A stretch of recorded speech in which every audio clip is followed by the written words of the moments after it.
परीक्षित का। लेकिन तभी आगमन हो गया कलयुग का, और एक दिन राजा को कलयुग मिल गया। कलयुग को मारने का प्रयास किया तो उसने चरण पकड़ लिए, बोले भगवान मुझे मारिए मत, ब्रह्मा के द्वारा बनाई गई सृष्टि है। सतयुग के बाद त्रेता, त्रेता के बाद द्वापर, द्वापर के बाद कलयुग का आगमन होता है। अब मेरा आगमन हुआ है, आप कृपा करके मुझे मारिए मत, कुछ स्थान दे दीजिए। इसलिए 5 स्थान कलयुग को प्रदान किए गए। द्यूतम पानम स्त्रियः सूना यत्रा धर्मस् चतुर्विधः पुनश्च याचमानाय जात रूप मदात प्रभु।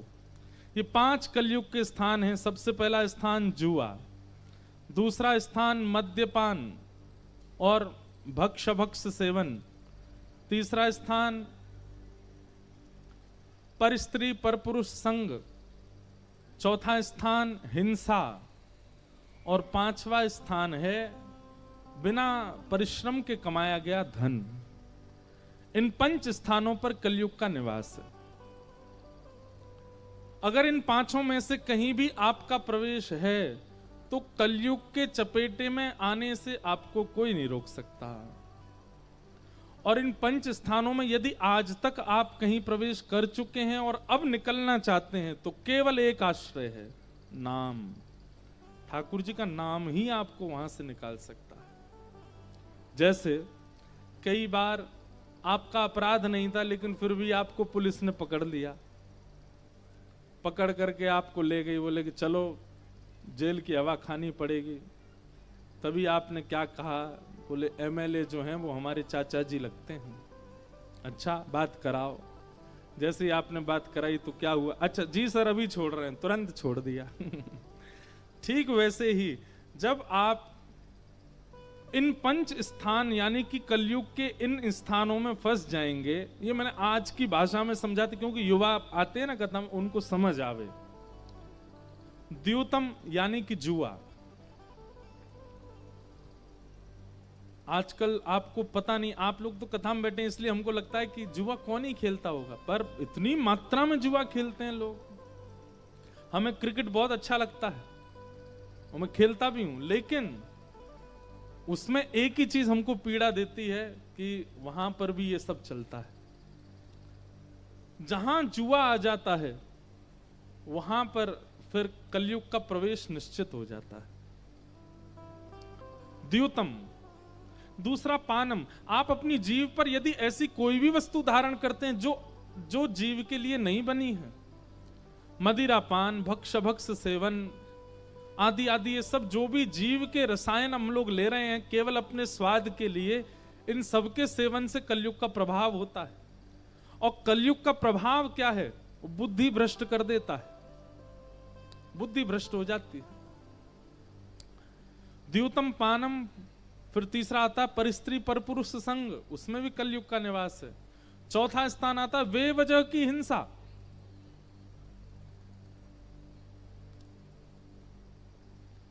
कई लोग होते हैं वे वजह नाराज हो जाते हैं। भैया ये तीनों बच्चे आपके हैं,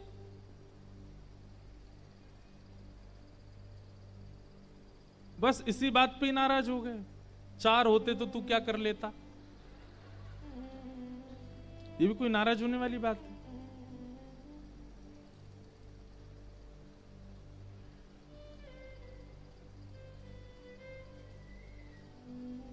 ऐसी ऐसी बातों पे लोग नाराज, ये कलयुग का प्रभाव होता है कि जो नाराज ना होने वाली बात पे भी नाराज हो जाते हैं।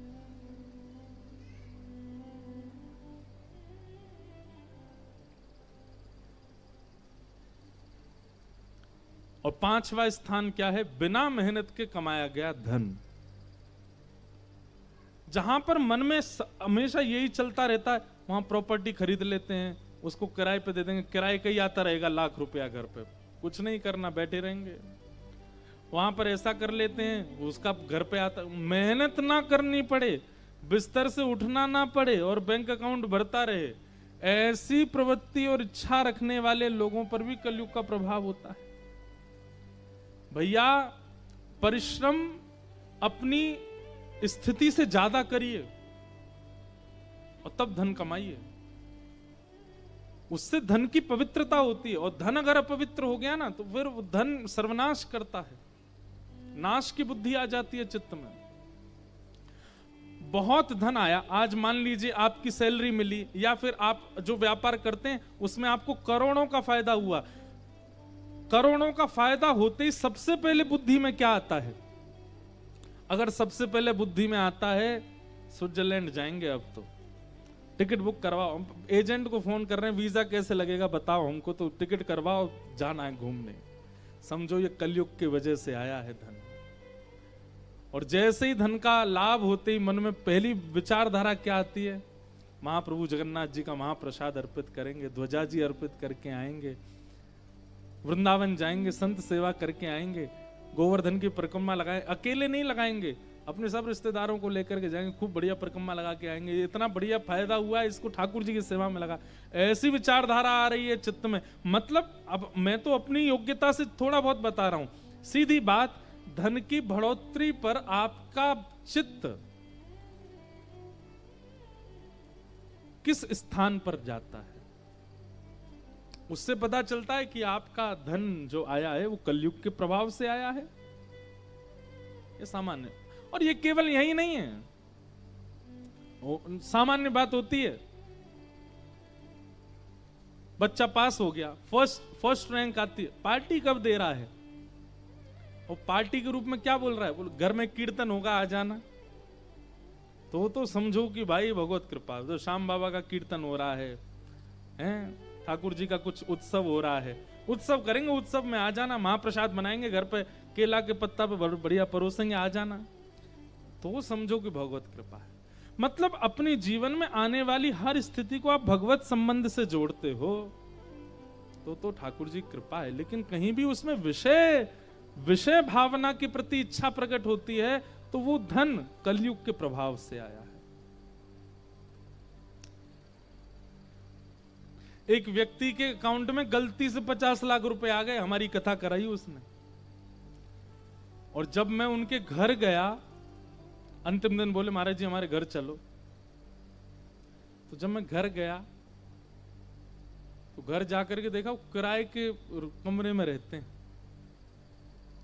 मैं सच में इतना भावुक हो गया चित्त से, मैंने कि चाहते तो एक घर बना लेते अपना, चाहते तो अपने लिए कर लेते कुछ अच्छा, पर नहीं, भगवत सेवा के प्रति भावना बहुत अच्छी बात। तो 5 स्थानों से बचिए, द्यूतम पानम स्त्रिय सूना और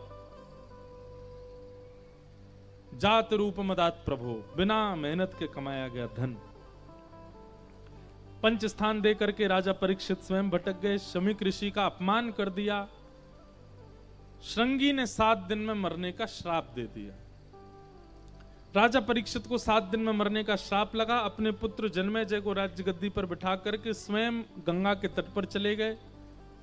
वहां अनेक संतों ने आकर के राजा परीक्षित को अनेक विधान बताए मुक्ति प्राप्ति के, लेकिन नई को मुनिर्यस्य वच प्रमाण, किसी ने प्रमाण नहीं दिया कि ये क्रिया करने से तुमको मुक्ति मिली जाएगी। तभी वहां पर श्री शुकाचार्य जी का आगमन हुआ। तत्रा भवद भगवान व्यास पुत्रो यदिच्छयागामटमानो न परीक्ष अलक्षलिंगो निजलाभ तुष्टो प्रतश्च बालैरवधूत भेष। तभी उस स्थान पर श्री शुकाचार्य जी का आगमन हुआ और सुखदेव जी महाराज ने आकर के राजा परीक्षित को भागवत की कथा सुनाई। राजा परीक्षित ने कहा 7 दिन में मरने की मुक्ति का उपाय बताइए। बोले मुक्ति नहीं, भक्ति मांगो।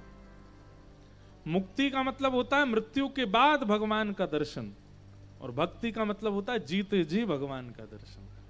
तुम मुक्ति की कामना मत करो राजन, मृत्यु के बाद हमारे पास प्रमाण है कि किसको वैकुंठ में दर्शन हुए।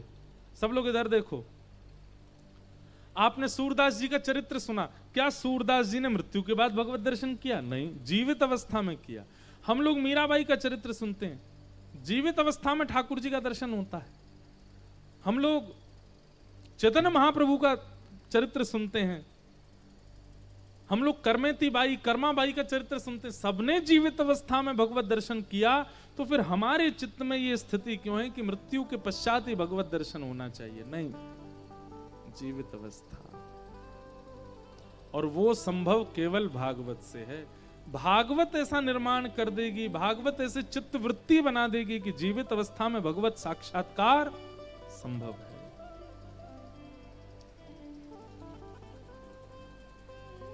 कोई जनरेटर चल रहा है, एग्जॉस्ट तो बंद ही कर दो भाई। सब लोग इधर देखो। तत्पश्चात अब यहां से श्री शुकाचार्य जी कथा सुनाना प्रारंभ करते हैं परीक्षित को। सृष्टि का प्रसंग सुनाते हैं। सृष्टि प्रसंग के बाद उद्धव विदुर जी के मिलन का प्रसंग सुनाते हैं, और वहां श्री उद्धव जी महाराज मैत्री मुनि के पास जाकर के भागवत धर्म का प्रवचन श्रवण करते हैं। भागवत धर्म के प्रवचन के अंतर्गत श्री उद्धव जी महाराज श्री विदुर जी महाराज को मैत्री मुनि कपिल विभूति संवाद आदि आदि श्रवण कराते हैं। भगवान के परम भागवत श्री ध्रुव जी का चरित्र आया, जिन्होंने अपनी बाल अवस्था में ही भगवत प्राप्ति कर ली। श्री ध्रुव जी महाराज राजा के पुत्र हैं, लेकिन मां की डांट से वन में चले गए और 5 महीने में भगवत साक्षात्कार कर लिया। एक बात बहुत ध्यान से सुनिएगा, हम अपनी हर कथा में एक बात कहते हैं कि भगवत दर्शन में, ये बहुत डिस्टर्ब कर रहा है, अगर हो जाए बंद तो हो रहा है।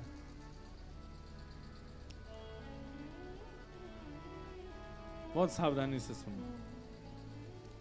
उद्धव जी महाराज, अब इधर देखो, आप क्यों हो रहे हो, आप तो सुनो। हमको क्योंकि विचार करके बोलना पड़ता है ना, अपने आप भाव आते हैं तो फिर वो जा रहे हैं, इसलिए हम बोल रहे हैं, वैसे कोई दिक्कत नहीं। ध्रुव जी महाराज को 5 महीने में ठाकुर जी मिले। वहीं हम सुनते हैं कि श्री कर्दम ऋषि को 1000 वर्ष में भगवान मिले, सबरी को सैकड़ों साल में भगवान मिले, और यहां हमको सुनाई देता है कि ध्रुव जी महाराज को 5 महीने में ठाकुर जी मिल गए। और श्रीमद् भागवत में कथा आती है, एक महापुरुष को तो 2 घड़ी में भगवान मिल गए, 2 घड़ी 45 मिनट में। इसका मतलब क्या है? ठाकुर जी का कोई प्रोसेस एग्जैक्ट क्यों नहीं है कि कितना टाइम लगता है उनको मिलने में। कहीं पर 1000 साल निकल जाते हैं, कहीं पर 5 महीने में मिल जाते हैं, कहीं पर 2 घड़ी में ही मिल जाते हैं। और सुनो, 1000 साल बाद में छोड़ो, 2 घड़ी बाद में छोड़ो, 100 साल बाद में छोड़ो, परीक्षित, उसका तो जन्म ही नहीं हुआ, गर्भ में ही भगवान मिल गए, गर्भ में ही चले गए भगवान।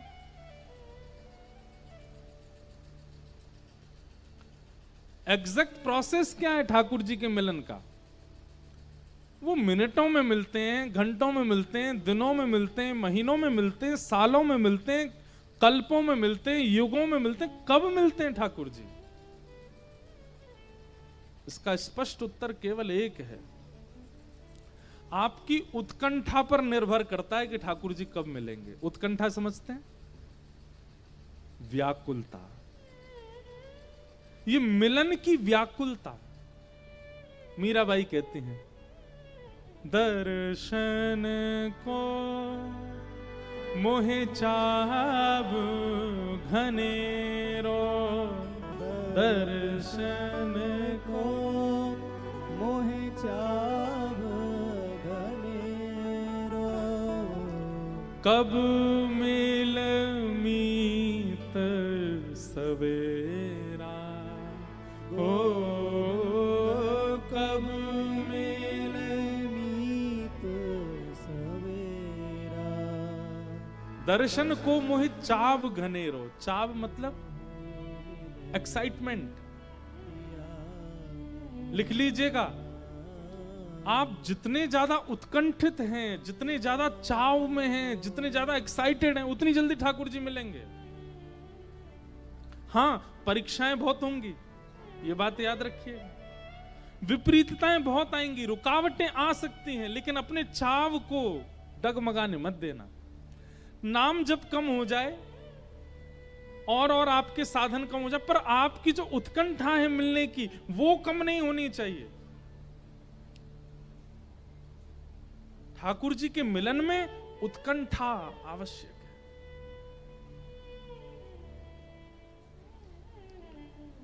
मीराबाई कहती हैं, व्याकुल प्राण धरे नहीं धीरज, व्याकुल प्राण धरे नहीं धीरज, व्याकुल प्राण धरे नहीं धीरज, व्याकुल प्राण धरे नहीं धीरज, कब देखूं मुख तोरा गोविंद, कब देखूं मुख तोरा गोविंद, कब मिले पिया मोरा, कब मिले पिया मोरा, गोविंद कब मिले पिया मोरा। व्याकुलता, उत्कंठा, चाव, उससे ठाकुर जी मिलते हैं। हमारे महाप्रभु जगन्नाथ जी के परम भक्त, उनके वंशज मिले थे परसों तरसों हमको, बंधु महंती, जो कि ना तो धनवान है और ना एक श्रेष्ठ जाति में जन्मे हैं, लेकिन जगन्नाथपुरी से कुछ दूरी पर उड़ीसा के एक गांव में रहते हैं और भिक्षा मांगते हैं घर घर जाकर के। जो मिल जाता है उसी से स्वयं पाते हैं, पत्नी को पवाते हैं, 2 बालक हैं उनको पवाते हैं बस। लेकिन कभी कभी ठाकुर जी इतनी परीक्षा ले लेते हैं कि आज 5 दिन निकल गए और बंधु महंती को पाने के लिए किसी ने भिक्षा नहीं दी है। सब लोग इधर देखो, सावधानी से सुनो।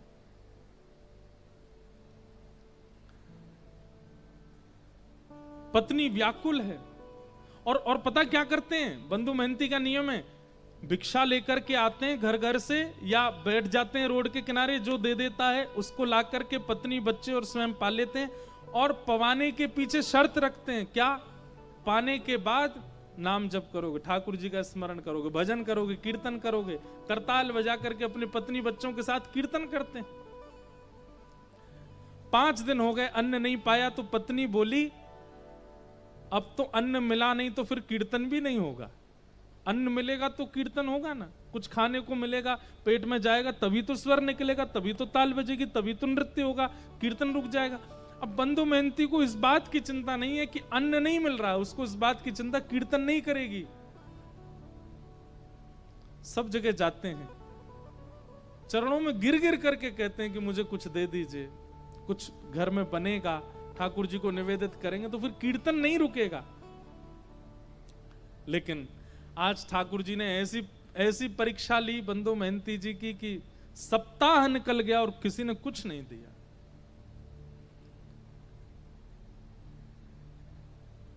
बंधु महंती सोचते हैं क्या करूं, कीर्तन नहीं होता है, बच्चे भूखे रोते हैं, पत्नी कहती है कि अन्न मिले तो कीर्तन हो।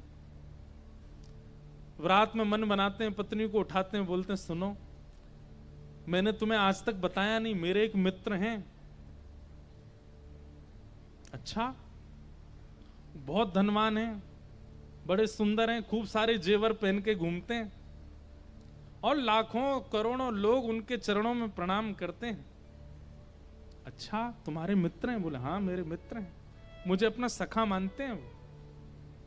क्या नाम है उनका? बोले मेरा और उनका एक जैसे ही नाम है, मेरा बंधु महंती नाम है, उनका दीन बंधु नाम है, उनका नाम दीन बंधु, हम दोनों मित्र हैं एक दूसरे के।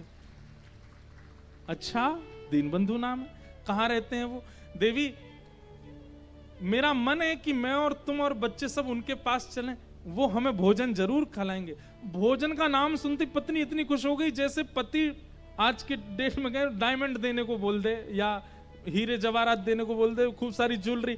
पत्नी भोजन देंगे, बोले भोजन, दाल देंगे, भात देंगे और साथ में छेना पोड़ा देंगे, आदि आदि सब देंगे। ये सब सुनकर के हम चले उनके पास, चलो बच्चे सो रहे हैं, मैं गोद में उठा लेती हूँ, चलते। देवी चल तो देंगे लेकिन थोड़ा समय लगेगा। कोई बात नहीं, सुबह तक तो पहुंच जाए। सुबह तक नहीं देवी, 5 दिन का समय लगेगा। पत्नी बोली 5 दिन कहाँ रहते हैं?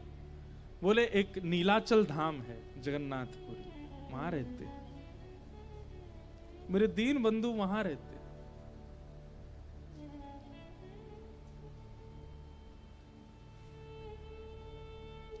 पत्नी से झूठ बोला है, मेरे मित्र हैं। कोई बात नहीं, हम सह लेंगे, लेकिन भोजन तो मिलेगा ना वहां पर? हाँ मिलेगा ना, मेरे मित्र हैं। भोजन की बात करती है, वो वस्त्र भी देंगे, अन्न भी देंगे, रहने को घर भी देंगे, चल।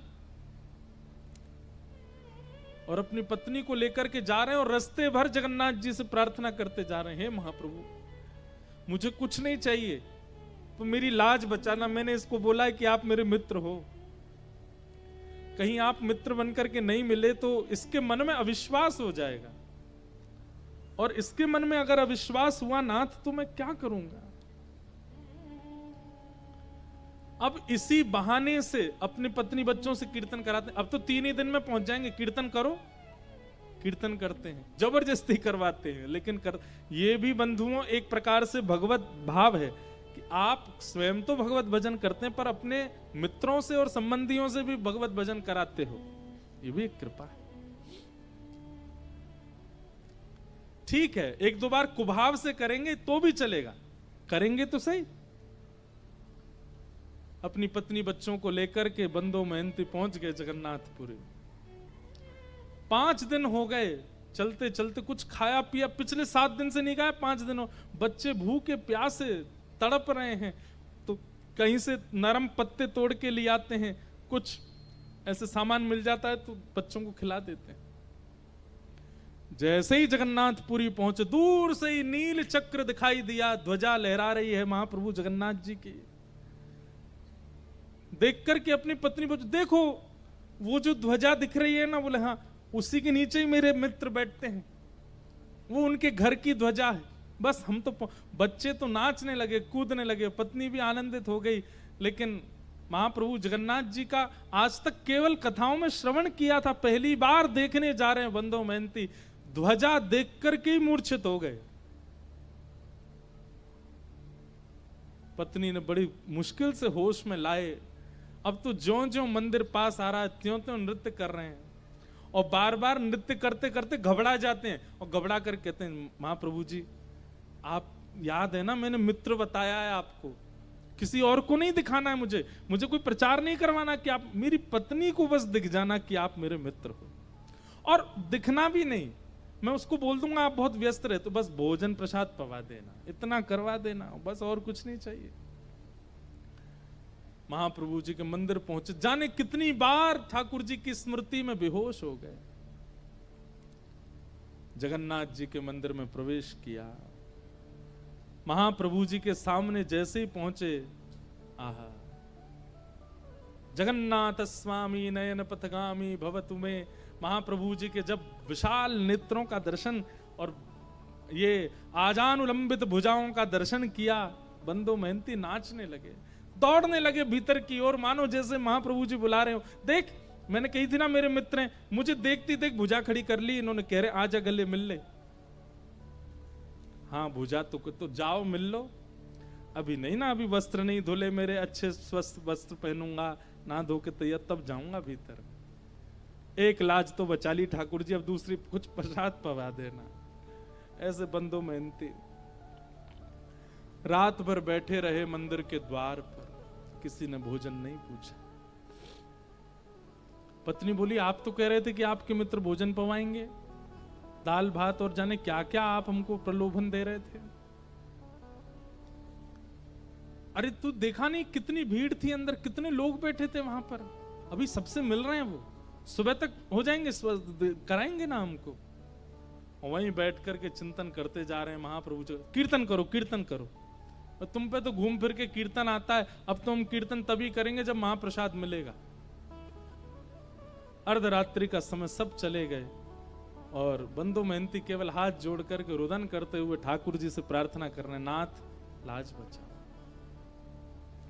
और तभी महाप्रभु जगन्नाथ जी एक ब्राह्मण का रूप धारण करके आए, अपनी सुंदर थाल में महाप्रसाद स्वयं गए रसोई में ठाकुर जी, और जो महाप्रसाद रखा था जगह जगह से हंडियां उतार करके अपने हाथों से ही महाप्रसाद धर रहे हैं, अपने हाथ से ही दाल ला रहे हैं और फिर ढूंढ रहे हैं कौन कौन सी सामग्री कहाँ धरी है। सब जगह से, जैसे कोई थाल, माता थाल लगाती है बालक के लिए, उसको ये अच्छा लगता है ये भी पवा देते हैं, ये अच्छा लगता है ये भी तो महाप्रभु जी देख रहे हैं मेरे को भोग में क्या क्या अच्छा लगता है, वो सब सामग्री ढूंढ ढूंढ के निकाल रहे हैं। कटहल की सब्जी धरो, महाप्रसाद धरो, खिचड़ी धरो, इसमें दाल धरो, ये धरो, सब पूरा थाल अपने हाथों से सजा रहे हैं। सुभद्रा जी बलभद्र जी देख करके कितने प्रसन्न हो रहे हैं, वाह आज महाप्रभु, पूरी दुनिया इनकी थाल लगाती है लेकिन आज खुद थाल लगा के लेके जा रहे हैं। ठाकुर जी को अपनी थाली लगानी नहीं आती, उनको क्या चुपचाप से बैठे रहते हैं, लाडले लाल हैं, दूसरे लगा लगा के देते हैं, पर आज बंधु महंती की थाल खुद लगा रहे हैं। और थाल के ऊपर वस्त्र रख करके अपने कंधा पे, विशाल थाल है, कंधा पर रख करके ठाकुर जी बाहर आए और बाहर आकर, अरे कोई बंधु महंती नाम का आया है क्या? बंधु महंती तो नाम सुनकर के, मेरा नाम किसको पता भाई? मन में सोचा, पत्नी तो सो गई है, मन में सोचा कोई और होगा बंधु महंती मेरे जैसा, लेकिन देखा कोई और है भी नहीं, अकेला मैं ही बैठा हूं। ठाकुर जी बड़ी अपनी भौं चढ़ा करके और जैसे कोई बिना भाव दिए बात करता ना, ऐसी बात कर रहे हैं, ए भाई कौन हो तुम, कहां से आ गए हो, ये फटे पुराने लत्ते पहन, यहां बाहर निकलो, यहां से चले जाएंगे भगवान, पर हम ही बंधु महंती हैं। तुम बंधु महंती हो? बोले हाँ। अच्छा, अपना और परिचय बताओ। बोले और तो क्या परिचय है, परिचय यही है कि मेरे पास ना तो घर है, ना व्यापार है, ना संपत्ति है, ना धन है, कुछ भी नहीं है, ठाकुर जी को अपना मित्र मानता हूं बस। अरे यही परिचय तो पूछ रहे थे, महाप्रभु जगन्नाथ जी आए थे स्वप्न में और स्वयं भगवान ही कह रहे हैं, बोले प्रभु महाप्रभु जगन्नाथ जी आए थे स्वप्न में, स्वप्न में आके बोले मेरा मित्र बंधु महंती। बोले एक मिनट रुक जाएंगे? बोले क्यों? पत्नी को उठा दूं, उसके सामने बोल दो ये बात कि मेरे को मित्र कहा महाप्रभु जी ने।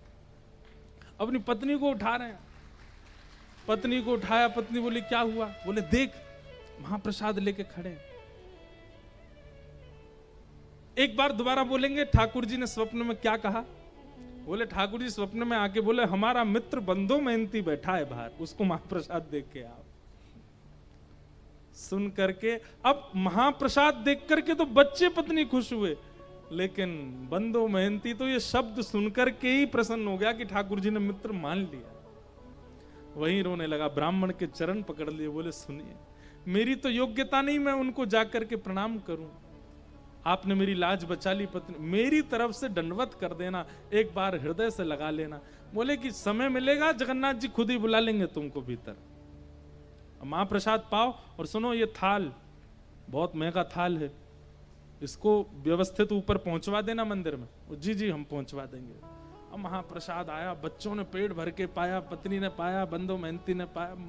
बंधु महंती को भूख थोड़ी ही थी, वो तो भूख मर गई ठाकुर जी की बात सुन करके। रात में बर्तन धो करके विशाल थाल, उसमें रत्न जड़े थे, इतना महंगा थाल। अब वो तो पूरे घूम आए मंदिर के आसपास, कोई मिला नहीं। बोले थाल किसको दूं मैं?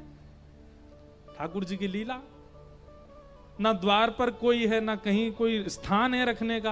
और मन में सोच रहे मैं कहीं भी रख के चला जाऊं तो कोई ले गया तो, अपने पास छुपा करके थाल को धर लिया। सुबह होगी, द्वार खुलेंगे तो भीतर दे दूंगा पुजारी जी को। प्रातः काल होते ही महाराज मंदिर में हड़कंप मच गया। ठाकुर जी का थाल चोरी हो गया, ठाकुर जी का थाल चोरी हो गया। रसोई घर से दूसरी आवाज आने लगी। बोले क्यों? हंडियां फूटी पड़ी हैं, चावल बिखरे पड़े हैं, पता नहीं कौन भीतर घुसा था, सारी सामग्रियां फैला दी हैं। ठाकुर जी हैं, व्यवस्थित थोड़ी रहते हैं, यूं यूं उठा दिए होंगे सब सामान, गिर दी होंगी हंडी। हल्ला मचा, ढूंढने लगे, इतने में बंधु महंती के नेत्र खुले, अपनी थाल लेकर के मंदिर में ही पहुंच गए। और जैसे ही इनके हाथ में थाल देखी तो शरीर की अवस्था, वस्त्रों की अवस्था से लगता ही नहीं है कि इसके पास थाल, चोर ही मालूम पड़ रहा था। बिना पूछे बिना जाने ही मारपीट शुरू कर दी। और जैसी मारपीट होनी शुरू हुई, बंधु महंती तो वाह जगन्नाथ, जय हो जगन्नाथ, आहा जगन्नाथ। रात में तो छेना पोड़ा खिला रहे थे, रात में तो रसगुल्ला खिला, सुबह लात घुसा पड़वा रहे हो, वाह जगन्नाथ तेरी लीला बड़ी अद्भुत है। पत्नी आकर इनको मत मारिए, ये जगन्नाथ जी के मित्र। बोले अच्छा जगन्नाथ जी का मित्र, इसको बताते हैं हम। अरे रात में जगन्नाथ जी ही दे करके गए। हाँ जगन्नाथ जी पर और तो कोई काम ही नहीं, इसको देने जाएंगे। इस पर पहनने के लिए वस्त्र तो अच्छे नहीं है, महाप्रभु जगन्नाथ इसको महाप्रसाद पमाएंगे।